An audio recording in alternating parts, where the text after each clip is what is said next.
Munamateeka Hassan Mabirizi addukidde mu Kooti entabamawanga g'obuvanjuba bwa Africa eya East African Court of Justice n'aggulawo emisango egy'enjawulo mu Kooti ya Uganda Ensukulumu ku ngeri gye baabuzaamu emirimu gyakyo.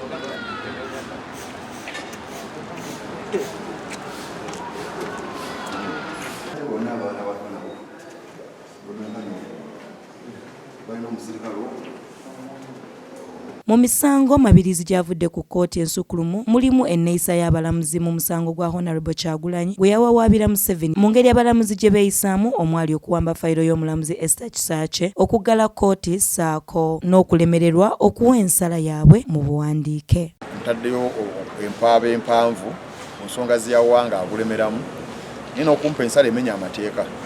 Kuba abalamuzi abaawulira okusaba kwange baali abalamuzi 9 bajjako 8 ate owunyidde oluyekayeka ne yeefuga ensala y'obutaguvaamu ekimenya amateeka, era mpakanya Supreme Court ya Uganda eno okugaana Kyagulanyi okuteekayo affidavit ze.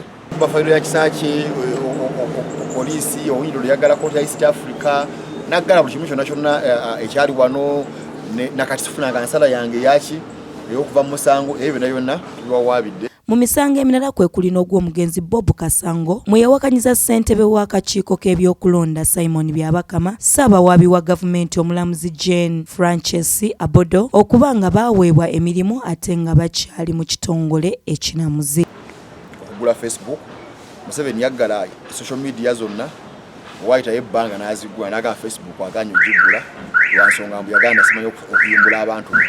Tewalina nsonga eri awo ne Facebook agamba nti Abodo Byabakama ne kabito bave mu office ne bajja wano eyawaaba yafa ne bagaba order nge eyawaaba tewali wadde n'abantu bonna balina administration okuva mu kooti. So kooti negenda maaso n'okudiringa ne judgment y'akasawo kasanga tanafuna wadde n'omuntu n'omu afuna letters of administration tanafuna musika. So ebyo n'ebirala ebiri mu reference yataddeyo olwaleero ndabe nga babitaputa East Africa ezuulire ddala nti Uganda menyi y'amateeka bayaaye bali ku byabo. Mabirizi era ayongeddeko ekya Kooti eno okukkiriza okulondebwa kwa Ssaabapoliisi Martin Okoth Ochola ssaako ne gavana wa banki ya Uganda Emmanuel Mutebire ng'ate basusse emyaka 6 abakozi ba gavumenti we balina okuwummulira. Gamba nti Abodo Byabakama ne kabito bave mu office ne bajja wano eyawaaba yafa ne bagaba order nge eyawaaba tewali wadde n'abantu bonna balina letters of administration okuva mu kooti. So kooti negenda maaso n'okudiringa ne judgment y'akasawo kasanga tanafuna wadde n'omuntu n'omu afuna letters of administration tanafuna musika. So ebyo n'ebirala ebiri mu reference yataddeyo olwaleero ndabe nga babitaputa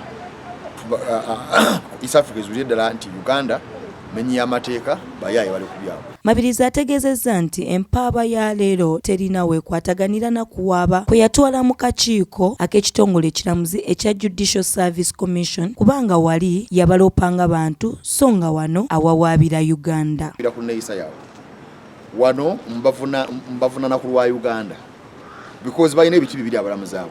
Waliwo ye ng'omuntu eyeeyisa ye ng'omuntu ez'ebisa zetu Supreme Service Commission ne byakola byonna finally bibeera bikola ki bibeera bibindinga Uganda era nabo bawaabwe kuba tebaakomawo era nga kati mulanzi ojja lukaako komawo notaddamu kiba kiteekawa endagaano ya East Africa. Ono era asekeredde abagamba nti talina kyagenda kujja mu kooti n'ategeeza nti ebintu bya kooti bya mitendera kubanga ekisinga kufuna nsala ya kooti eno.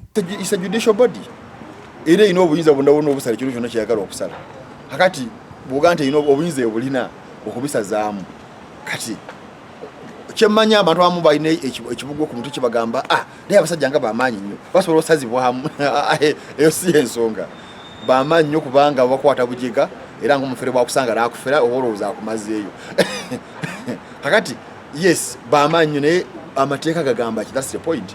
So yahiya kubaga nti amateeka gagamba bwe gati gamenyeddwa. Ategeezezza nti abantu abalina endowooza nti bano tebagambwako wabula ekisinga obukulu amateeka bwe gabanga gamenyebwa bye basala birina okusazibwamu. Maria Dana Namiro, STV Select EY'ENJAWULO.